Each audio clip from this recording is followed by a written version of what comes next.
আজকে কলকাতা লিগের ড্র হয়ে গেল। সেখানে ডায়মন্ড হারবার রয়েছে গ্রুপ বিতে এবং গ্রুপ এতে রয়েছে ইস্ট বেঙ্গল। আমরা জানি না এখনো পর্যন্ত চ্যাম্পিয়ন ঘোষণা হয়নি। আপনি একটা উষ্মা প্রকাশও করলেন যে আইএফএ লিগ শুরু করতে পারে কিন্তু শেষ করতে পারে না। কি বলবেন সম্পূর্ণ ড্রটা নিয়ে? না দেখো, ড্র তো স্বচ্ছতা ছিল, ড্র নিয়ে কোনো প্রশ্ন নেই। প্রতি বছরই স্বচ্ছতার সাথেই ড্রটা হয়, কিন্তু শেষটা হয় না। সুপার সিক্স যেভাবে গত 2 বছর ধরে শেষ হয়েছে, যেটা আমাদের ভালো লাগে না। আর গত বছর তো হলোই না। তবে গ্রুপ বিন্যাস যেভাবে হয়েছে, যেটা তোমরা জানতে চাইছো, ইস্টবেঙ্গল মোহনবাগান একই দিকে পড়েছে, 3টে করে দল কোয়ালিফাই করবে, লিগ জমজমাট হবে।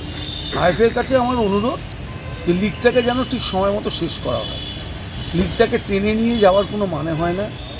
যে দলই আমি বলবো, যদি খেলা পোস্টপোন করতে বলে বা পেঁচাতে বলে, সেই ব্যাপারে কর্ণপাত করা ঠিক হবে না।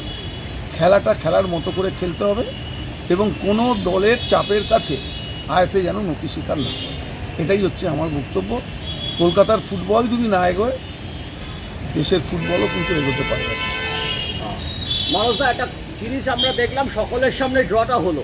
প্রথমে একজন খাম খোলা হলো, তাতে দেখা গেল 2টো নাম লেখা আছে, একটা ইস্টবেঙ্গল, একটা ডায়মন্ড হারবার। পরের যে খামটা খোলা হলো তাতে দেখা গেল সেই খামে লেখা আছে মোহনবাগান এবং মোহামেডান স্পোর্টিং। কিন্তু ড্রপ লসের যেটা নিয়ম, একটা পটে থাকবে, সেখান থেকে এক্স প্লেয়ার হিসেবে যারা এখানে উপস্থিত আছেন, যারা আজকে তুললেন, তারা তো গ্রুপ এর জন্য প্রথম টিম, গ্রুপ বির জন্য দ্বিতীয় টিম। এই জায়গাটাকে আমি বলতে চাই। না, এই জায়গাটা তো আইএফএ সেক্রেটারি তো ক্লিয়ার করে দিয়েছেন।